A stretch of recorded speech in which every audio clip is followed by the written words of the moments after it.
Everest classes में। तो दोस्तों आज हम कक्षा 10 के विज्ञान में पढ़ने वाले हैं प्रकाशिक माध्यम। आखिर ये प्रकाशिक माध्यम होता क्या है, तो चलिए देखते हैं। सबसे पहले हम ये जानेंगे कि प्रकाशिक माध्यम कहते किसे हैं और इसे कितने भागों में बांटा गया है। तो प्रकाशिक माध्यम का मतलब होता है कि प्रकाश जिस माध्यम से होकर गमन करता है उसी को हम लोग प्रकाशिक माध्यम कहते हैं।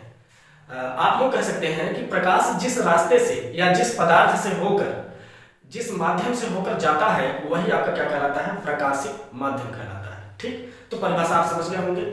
प्रकाश जिस माध्यम से होकर गुजरता है उसी को हम लोग क्या कहते हैं, प्रकाशिक माध्यम कहते हैं। और इसे 3 वर्गों में बांटा गया है, या आप कह सकते हैं इसे 3 भागों में बांटा गया है। पहला नंबर है पारदर्शक माध्यम।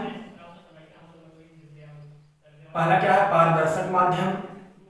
और दूसरा है आपका अपारदर्शक माध्यम, अपारदर्शक माध्यम। और तीसरा आपका हो जाएगा पारभाषक माध्यम। क्या हो जाएगा, पारभाषक माध्यम। ठीक है दोस्तों, चलिए अब आपने प्रकाशिक माध्यम के विषय में तो पढ़ लिया। अब इनके जो भाग हैं इनको हम बारी बारी से देखते हैं कि आखिर ये है क्या। प्रकाशिक माध्यम को देख लिया, इसके 3 भाग हैं। पहला नंबर है पारदर्शक माध्यम। पारदर्शक माध्यम का मतलब होता है ऐसा माध्यम जिससे प्रकाश आर पार हो जाए उसे हम लोग प्रकाशिक माध्यम कहते हैं। क्या, ऐसा माध्यम जिससे प्रकाश होकर आर पार हो जाए। ठीक है, जिस पदार्थ से होकर प्रकाश आर पार हो जाता है उसी को हम लोग पारदर्शी माध्यम कहते हैं। अब आपको यह सोचना है कि आखिर ऐसे कौन कौन से पदार्थ हो सकते हैं जिससे प्रकाश आर पार हो जाता है। तो आपके दिमाग में आएगा, जैसे आपका हो गया कांच। क्या हो गया, कांच। यदि आप कांच को लगाते हैं, प्रकाश यहां चलाते हैं तो प्रकाश आर पार हो जाएगा। दूसरा आपका साफ जल या स्वच्छ जल कह सकते हैं, स्वच्छ जल। यदि जल आपका स्वच्छ है तो वहां पर प्रकाश आर पार हो जाएगा। ठीक है दोस्तों। और क्या हो सकता है, वायु। आप जानते हैं हमारे चारों तरफ वायु से हम लोग घिरे हुए हैं। ठीक, कहने का तात्पर्य हमारे चारों तरफ वायु विद्यमान है। यदि यहां पर हम कोई लाइट जलाते हैं तो प्रकाश इस वायु को आर पार कर देगा। मेरी बात समझ गए होंगे। तो अर्थात निष्कर्ष यह निकल कर आया कि प्रकाश जिस माध्यम से होकर, अर्थात निष्कर्ष यह निकला कि प्रकाश जिस पदार्थ से होकर आर पार हो जाता है उसी को हम लोग पारदर्शक माध्यम कहते हैं। यहां तक बातें क्लियर हुई। चलिए आगे बढ़ते हैं। दूसरा नंबर है अपारदर्शक माध्यम।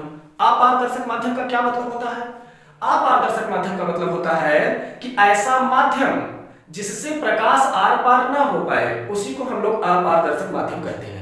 अब आपको यह सोचना है कि ऐसा कौन सा माध्यम हो सकता है या ऐसा कौन सा पदार्थ हो सकता है कि जिससे प्रकाश आर पार नहीं हो पाता। तो आपके दिमाग में आएगा, जैसे आपका लकड़ी हो गया।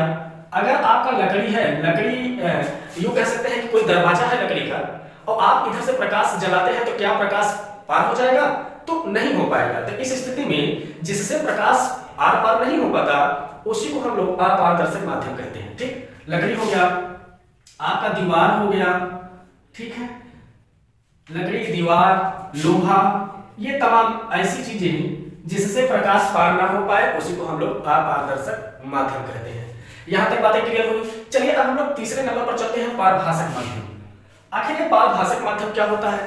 पारभाषक माध्यम का मतलब होता है कि ऐसा माध्यम जिससे प्रकाश का कुछ भाग पार हो जाए तथा कुछ भाग पार ना हो पाए उसी को हम लोग पारभाषक माध्यम कहते हैं। क्या, ऐसा पदार्थ जिससे होकर प्रकाश का कुछ भाग पार हो जाता है परंतु कुछ भाग नहीं हो पाता है, इसी को हम लोग पारभाषक माध्यम कहते हैं। और एक बात और, यही से आपका बहुविकल्पी प्रश्न बनाया जाता है। कैसे बनाया जाता है अभी हम आपको बताएंगे, पहले इसको समझ लीजिए। पारभाषक माध्यम का मतलब समझ गए ना, कि प्रकाश जिस ऐसा माध्यम प्रकाश से जिसके अंदर से होकर कुछ भाग पार हो जाता है परंतु कुछ भाग नहीं हो पाता। जैसे आपका गंदा जल हो गया।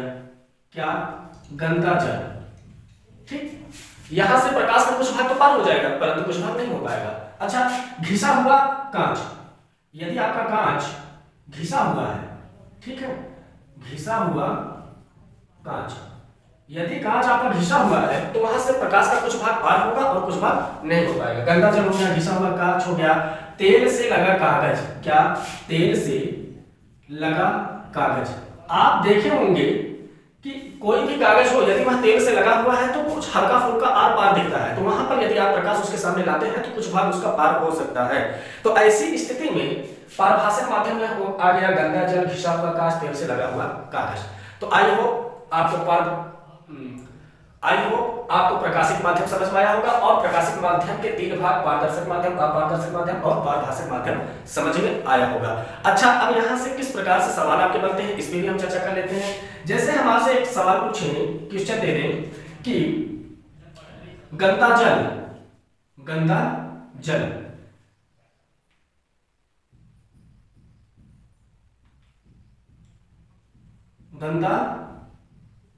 जल कौन सा प्रकाशिक माध्यम है, कौन सा माध्यम है?